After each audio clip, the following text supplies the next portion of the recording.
Yeah, that's fine. When we go to do music, you want to use... I'll just come up there. You can either go up there, or you want to use the wireless over by the chalice? What, you want me there? I'll do that. Yeah, that works. Okay. You can take it with you.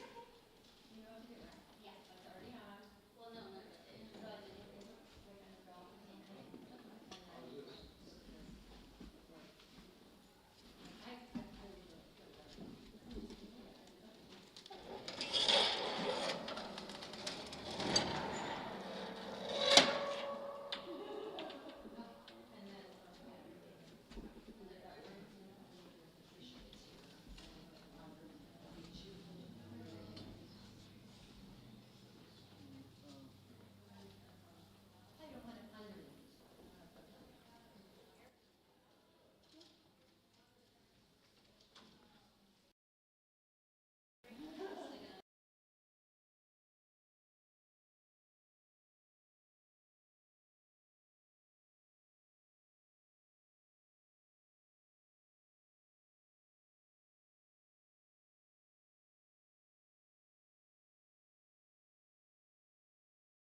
Good morning, everybody.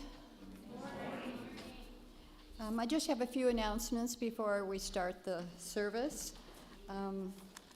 During first hour next Sunday, April 17th, the ad hoc committee that has been reviewing the Constitution and bylaws will present their suggestions and changes to the congregation in early preview of the amended document they will be sending to the voting members.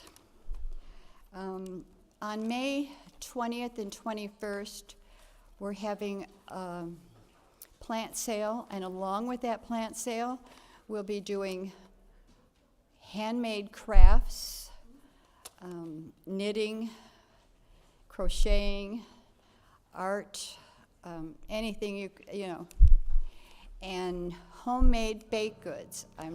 This is on May 20th and 21st, so start thinking about it, and you crafters start crafting. After service today, if somebody could get some books out to Roz's car, she'll take some more of the books in, and anybody that could take the books, take any books and donate them. We have a list of donated place. Hopefully we can get them all out of here today. And now for Brian. Thank you, Barb.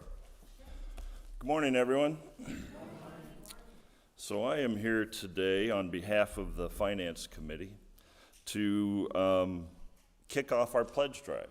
So don't have a lot of details as far as budget and things like that. We're not going to get into that here. Hopefully we'll have a first hour in the next few weeks where we can talk about it. But I just want to acknowledge a few things. You know, we've been through a lot over the last 2 years plus.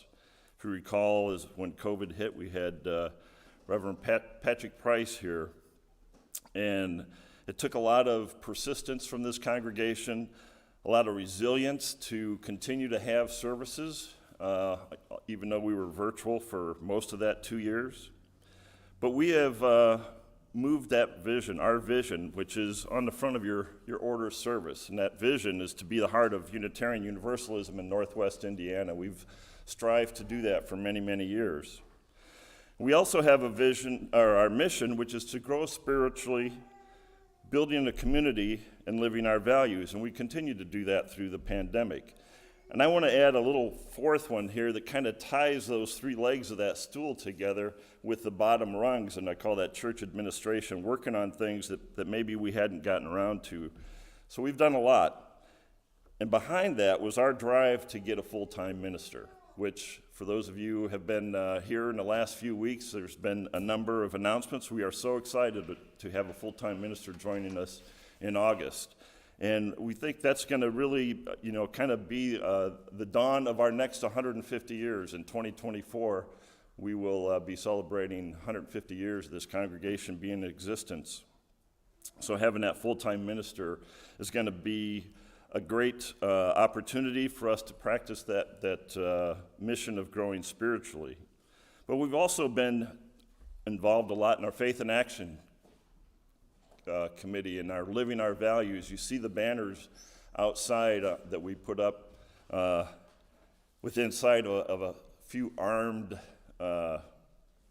protesters, I guess, that lined up on the other side of the street, and we stood there and we hung those banners, proudly hung those banners on the front of our church. So again, that persistence of living our values is there. We've also been working on some back office stuff. We've been working on putting a policy and procedures manual together. That's been quite a process, and if you got any ideas, I'm the guy to see on that if you would help us out with that. You heard Barb mention our Constitution and bylaws, so if you can make it here next Sunday, we'll kind of go over that, point out some of the changes. We haven't done that since 2018, partly because of COVID, partly because it's quite an undertaking, and it's a lot easier to do when it's easy to communicate with a team, and I got a great team supporting me on that. We've spent a lot of time working on our financials. In 2018, we got our endowment together, and that's been very important. Our next step is we want to get an investment committee. I'm looking for members that would be advisors on the investment committee, not necessarily doing the investing, but working with whatever advisor we decide to bring on to help us with that. Because our big goal moving forward and being able to have this minister and support the minister is that we have our financial house in order. Our physical property, a lot has been done. Kudos to Tracy and James, you guys, and Roz, and a lot of people have helped out with that. Outside our church is beautiful. I already mentioned the banners. We got a new roof put on, which would have cost us thousands, tens of thousands of dollars, but because we were able to make an insurance claim, the church didn't have to kick in a whole lot at all. It was great. Our ability to do communications, to do virtual meetings, the equipment we have up there, the TV out with actually a couple of TVs that show our calendar, those have all been improvements from grant money. But we still have a lot of work to do. Our outside landscaping is beautiful. The parish hall, just a great upgrade out there. But we're only able to do this stuff by being creative, getting grants and that sort of thing. But there are times we have to come to every year we come to the congregation and say, please meet your pledge commitment.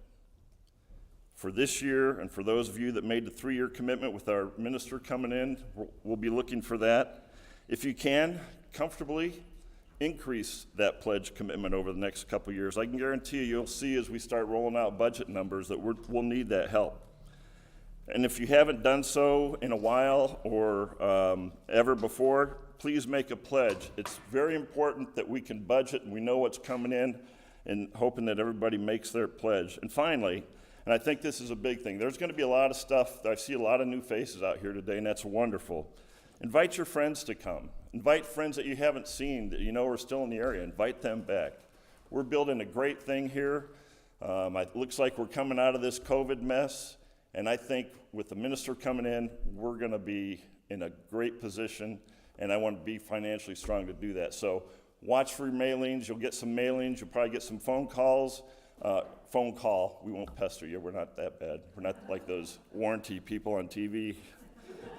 But and if you got any questions, you can see me. Roz is on the finance committee. Carl's our treasurer. So we want to wrap this up well before the annual meeting, which is June 12th. So thank you. Thank you for your time.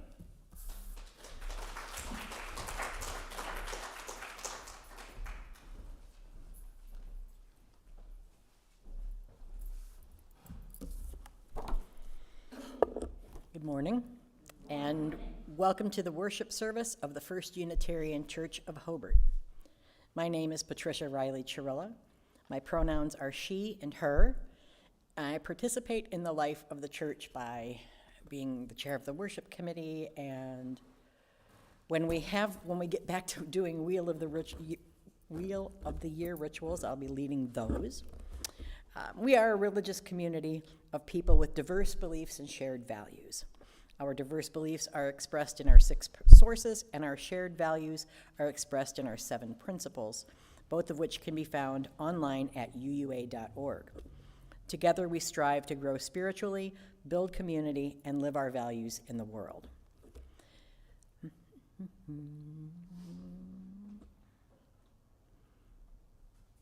Well, we already have, as has been mentioned, we already have a minister coming in August. But when we do not have a minister in the pulpit, we invite members or guests to share a special message with us. And this is one such Sunday. We are fortunate today to hear from Aarika Gonzalez. Is that correct? Okay. We are currently streaming our services online. The joys and sorrows portion of our service is, however, private, and we will take a break from streaming during that part of the service. The sermon portion of the service will be recorded and will be available for future viewing on Facebook, YouTube, and the church website. Let your Facebook and Twitter friends know that you are attending worship with #FirstUnitarianHobart. Due to the increase in COVID-19 cases and the more infectious Delta variant, we ask that all we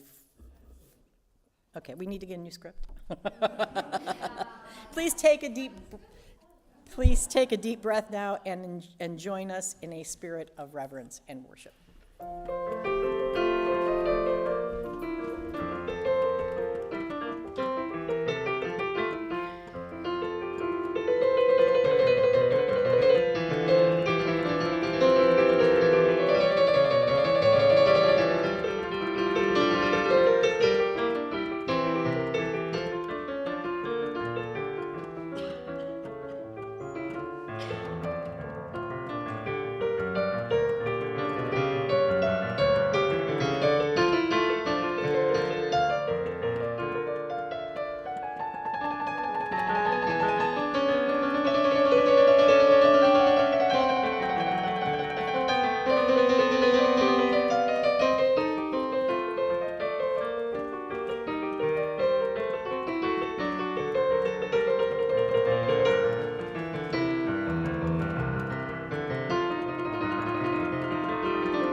I'm supposed to do opening words now, right? Maggie. Okay, I'm sorry. I'm going to mess this up, like, tremendously, because that's how I do most things. They look very messy. Can everyone hear me?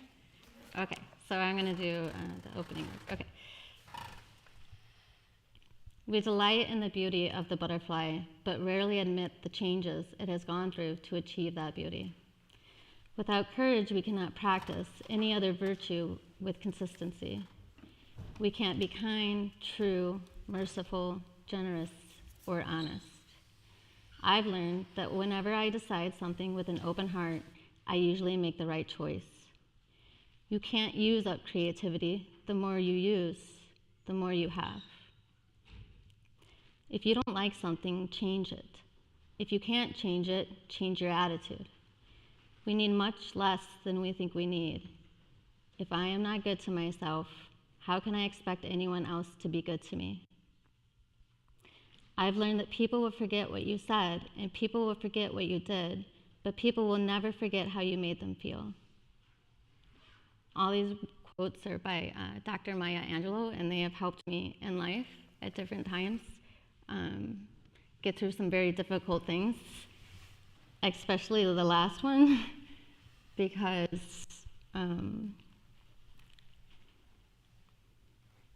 I've often struggled with these feelings of self-worth and insecurity, and it's put me in this depression place, and I'm going to talk about that today, and I'll talk a little bit more about who I am, if I didn't go too long on that, sorry. Okay.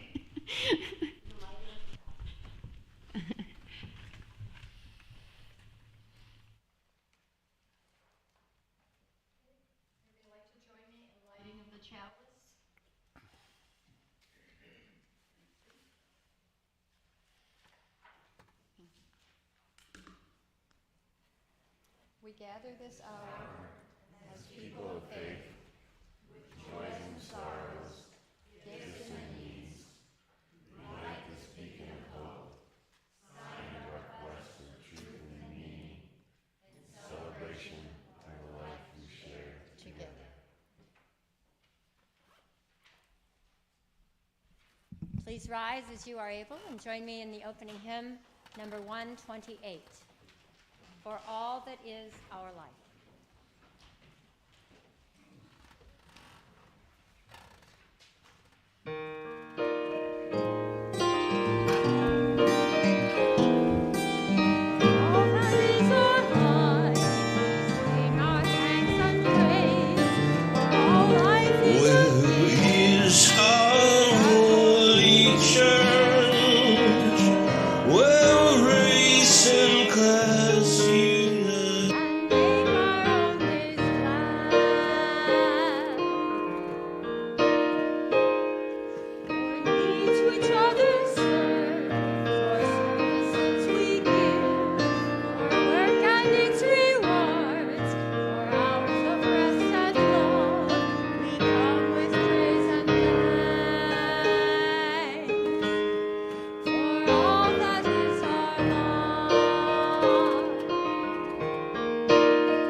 Love is the doctrine of this church.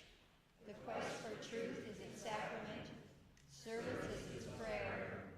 And this is our covenant, to dwell together in peace, to seek the truth in love, and to help one another.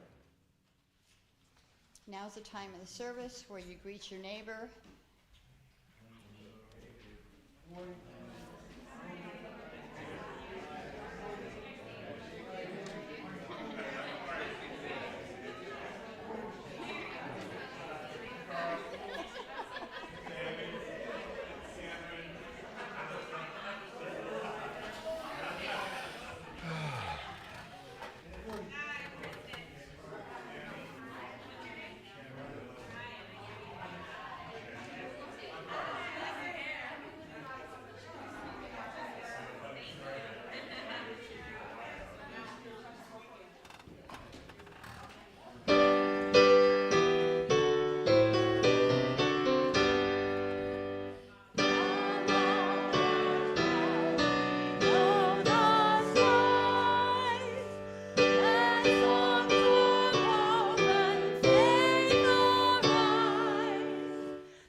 I'm happy.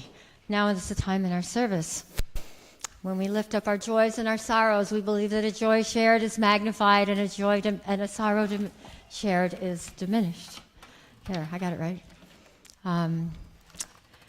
Take a moment to go inside and lift up anything that is of significance to share with the community if you choose. I will come down the aisle, but please stand and speak loudly. If we have trouble hearing you, I'll try to paraphrase.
tender to mention.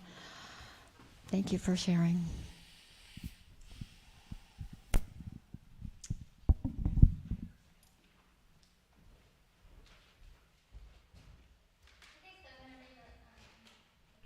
Children's story, if we have any little ones. I don't think we do, but if anyone wants to bring out their inner child and come chill with me, I'm going to read the story together.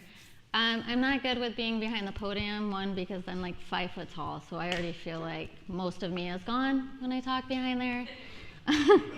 Also, I haven't done any public speaking in a solid 2.5 years. And I'll talk more about that today. I just went into my little cocoon, so it might be a little shaky. I might cry.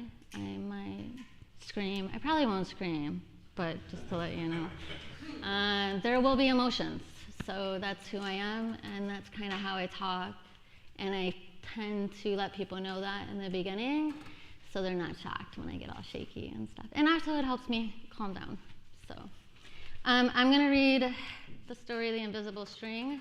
If anyone wants to join me, I'll probably sit here too, because also I'm not good with standing very long. My back hurts. Good. All right. Hello, inner children. Welcome to class.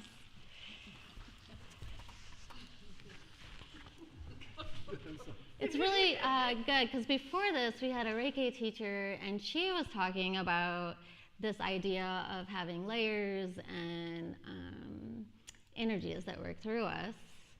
And I agree. I think we find that in every culture, and most people, the patterns repeat. So I love this story. I'll read it. Is it up there too? Good. It is up there, sure. So you don't have to. Oh, good. You don't have to worry about that. To the children of the world and the magic of their strings. We can see it. Oh, good. Liza and Jeremy, the twins, were asleep one calm and quiet night. And suddenly it began to rain very hard. Thunder rumbled until it got so loud that it woke them up. "Mommy, Mommy," they cried out as they ran to her. "Don't worry, you two. It's just the storm making all that noise. Go back to bed." "We want to stay close to you," said Jeremy. "We're scared." Mom said, "You know, we're always together, no matter what." "But how can we be together when you're out here and we're in bed?" said Liza. Mom held something right in front of them and said, "This is how." Rubbing their sleepy eyes, the twins came closer to see what Mom was holding. "I was about your age when my mommy first told me about the invisible string." "I don't see a string," said Jeremy. "You don't need to see the invisible string. People who love each other are always connected by love, a very special string made of love." "But if you can't see it, how do you know it's there?" asked Liza. "Even though you can't see it with your eyes, you can feel it with your heart and know that you are always connected to everyone you love." When you're at school and you miss me, your love travels all the way along the string until I feel it tug on my heart. And when you tug it right back, we feel it in our hearts, said Jeremy. "Does Jasper the cat have an invisible string?" Liza asked. "She sure does," said Mom. "And best friends like me and Lucy?" asked Liza. "Best friends too?" "How far can the string reach?" "Anywhere and everywhere," Mom said. "Would it reach me even if I were a submarine captain deep in the ocean?" asked Jeremy. "Yes," Mom said, "even there." "Or a mountain climber?" "Even there." "A dancer in France?" "Even there." "A jungle explorer?" "Even there." "How about an astronaut out in space?" "Yes, even there." There. Come on. And then Jeremy quietly asked, "Can my string reach all the way to Uncle Brian in heaven?" Yes, even there. "Does the string go away when you're mad at us?" "Never," said Mom. "Love is stronger than anger, and as long as love is in your heart, the string will always be there. Even when you get older and can't agree about things like what movie to see, or what game to play in the back seat, or what time to go to bed." "Oh, that's right, you two should be in bed."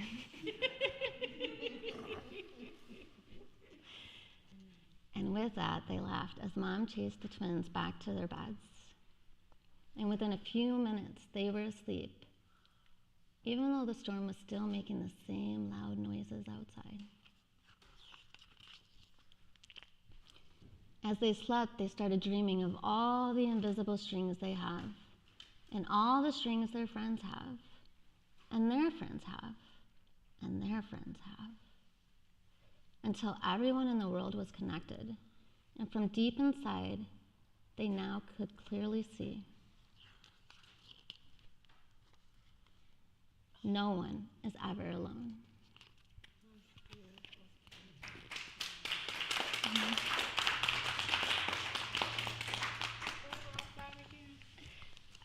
That was by Patrice Karst.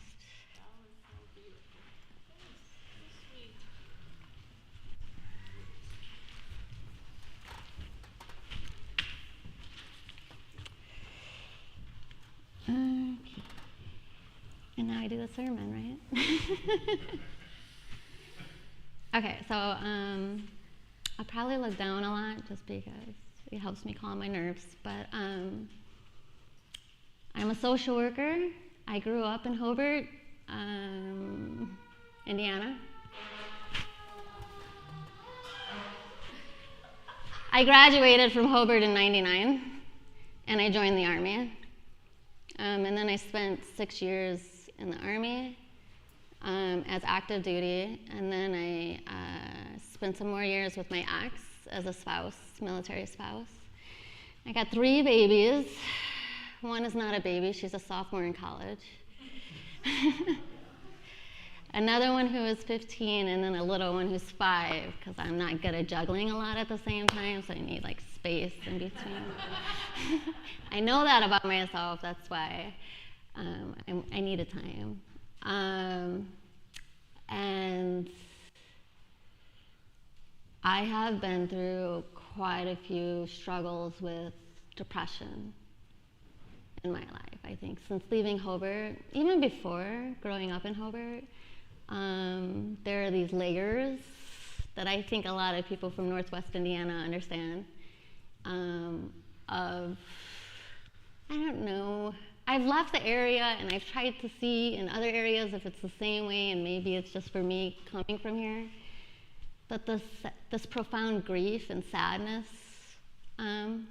that is often felt. You know, I've lost many friends since high school to substance use, to depression, and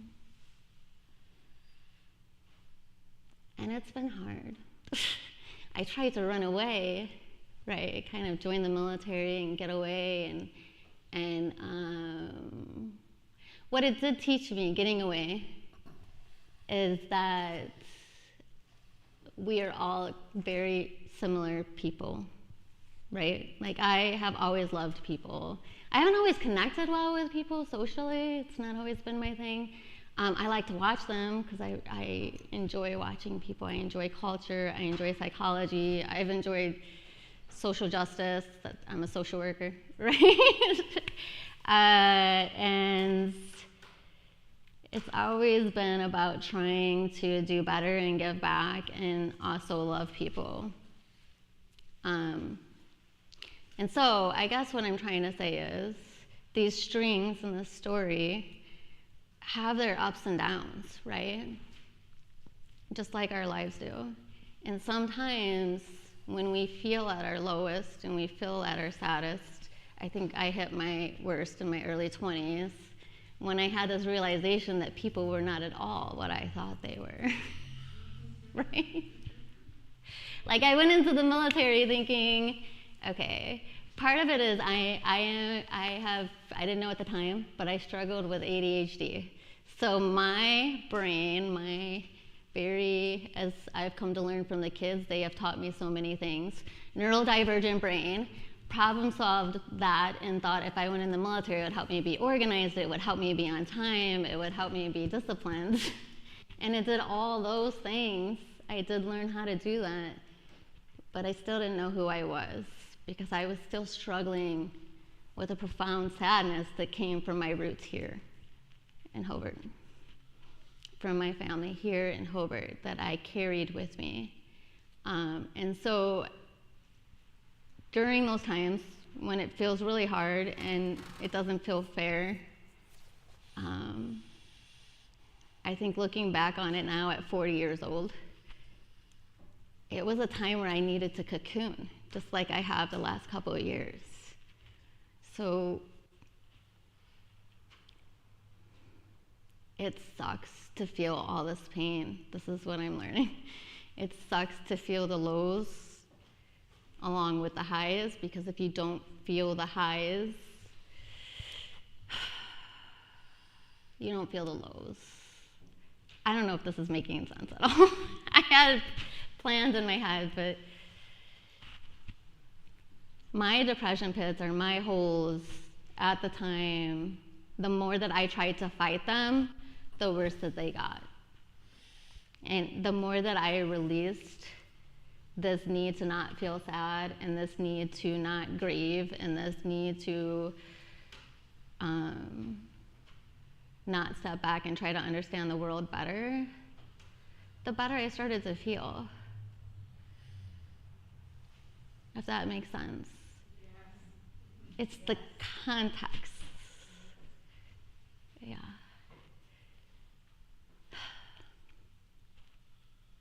I grew up in a black or white world, like with black or white parents who were surviving a lot of trauma, and they were surviving in a way that was very robot mode. And I think the inner child, as she talked about before we came in here, the universe gives me these signs, right?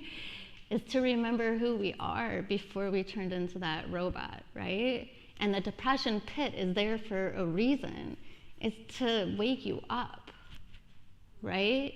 Like, you need to step back and you need to ask yourself, what is all this trauma that I'm carrying it? Is it my trauma? Because if it's not, why am I carrying it, right? I need to notice whose it is, because it might not be that I ever get to get rid of these memories that I have from my childhood, from the military, from when I deployed.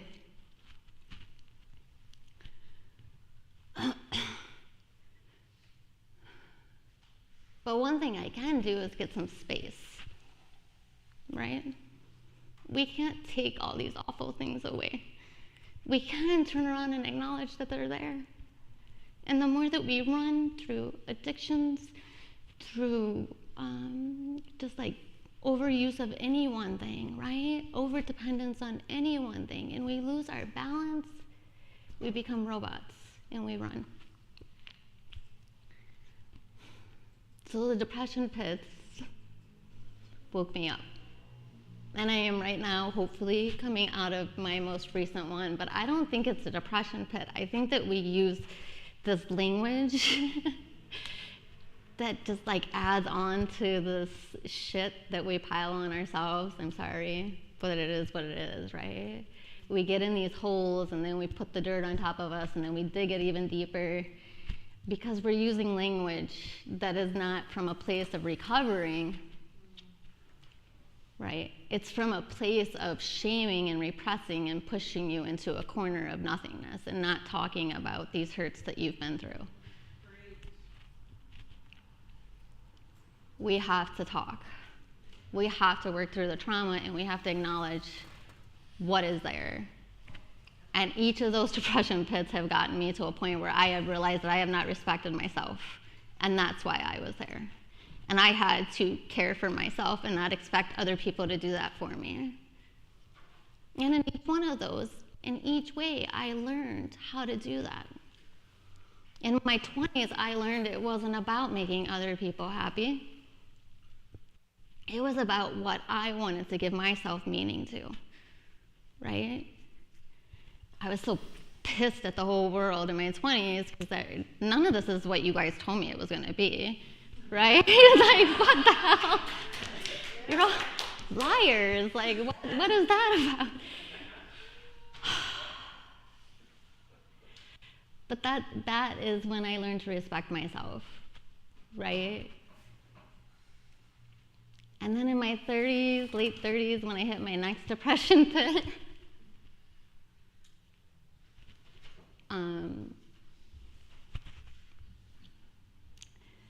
the 30s is a different animal. I mean, as a mom, as a woman, I guess as a caretaker in general, you go through this period, if you're a parent or a caretaker of anyone, where you just feel like you're not enough, and you feel very alone. And I think that's when I found Eckhart Tolle's book, But the Universe Will Bring You These Books When You Need Them, or Pema Chaldron, When Things Fall Apart, if anyone knows that one. That one's come to me quite a few times.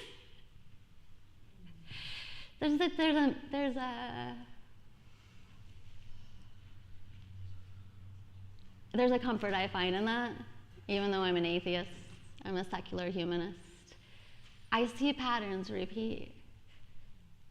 And I think that's why I like people and I like cultures, because I love patterns, right? Like, I grew up in a Pentecostal church, and like, then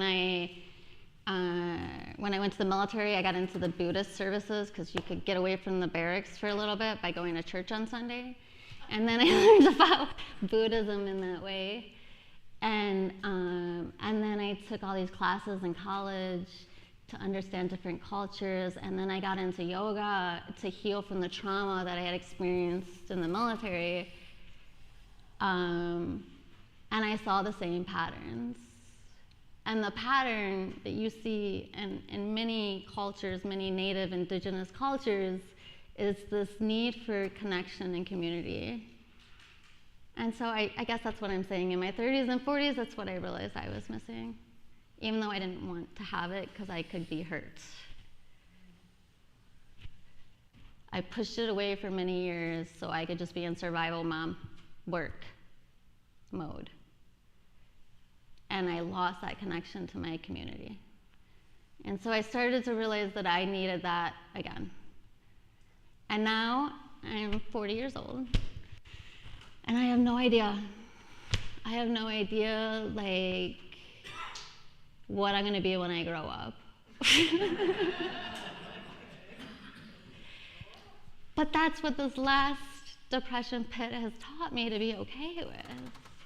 Before, I needed all the answers and all the certainties, and I needed to know that people are either good or people are either bad, and I need to know right away. This is the military. It gave me the discipline that I wanted, right? It gave me my protection that I needed.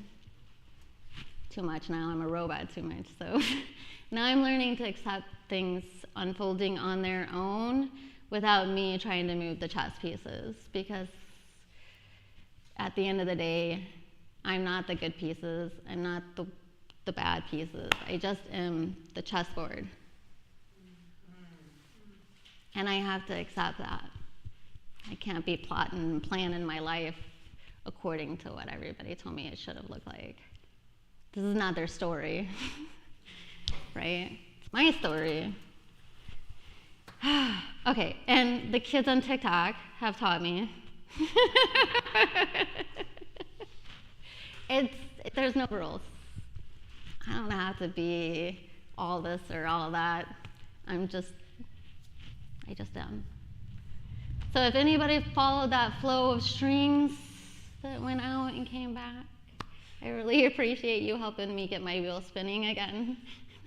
I appreciate you guys letting me fall into a family that I felt very disconnected from, because really that's what I really learned, is that family is not the blood of the womb, right? or the water of the womb. How's it go? Somebody got that for me? Blood is, our family is not the water of the womb. It's the blood of the covenant. That's what it is. Came to me. And you guys are my family, and I appreciate you guys letting me fall into you. And I'll try to trust you more, I promise. At some point we'll get there.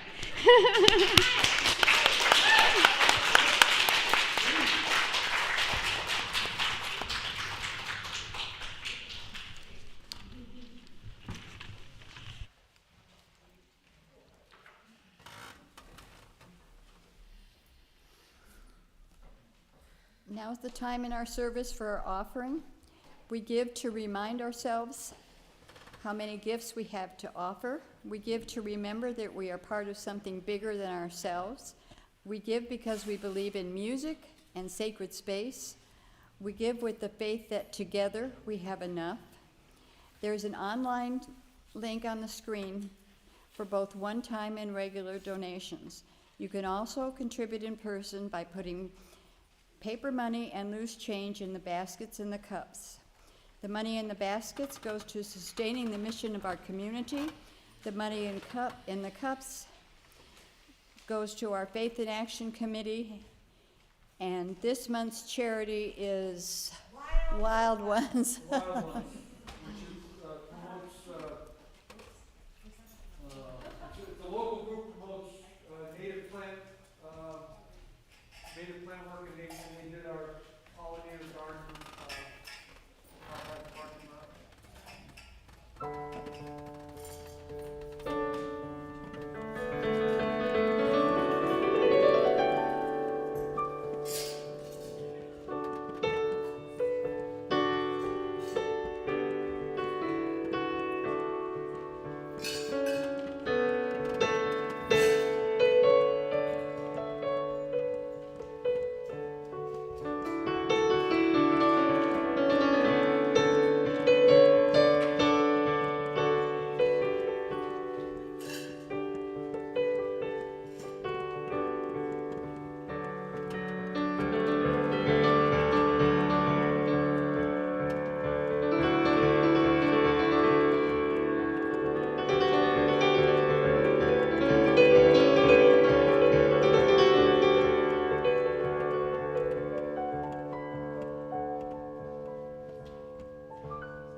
Your presence, your service, and your gifts, we are truly grateful.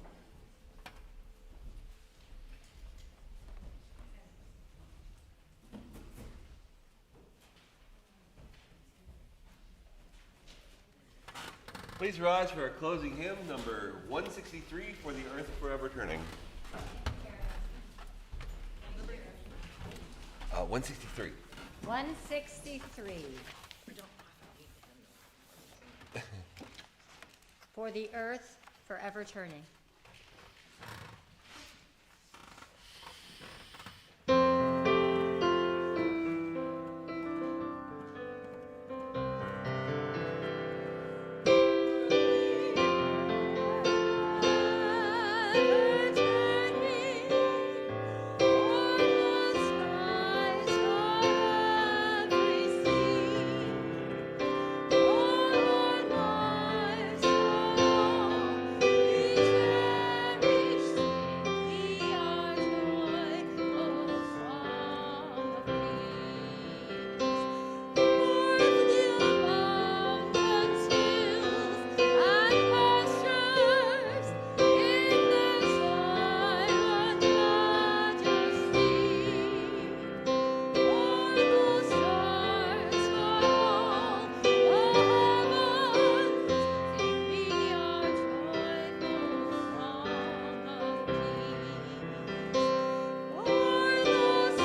So I guess I'm just trying to say that all the seasons are going to come and we can't fight the wind. So allow all of the feelings and allow the pause and soak them all up. Thanks for letting me talk, guys. Namaste.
Please join me in extinguishing the chalice.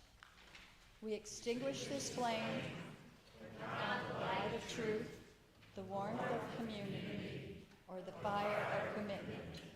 We carry our hearts until we are together again. Everybody please join us for coffee and conversation in the parish hall.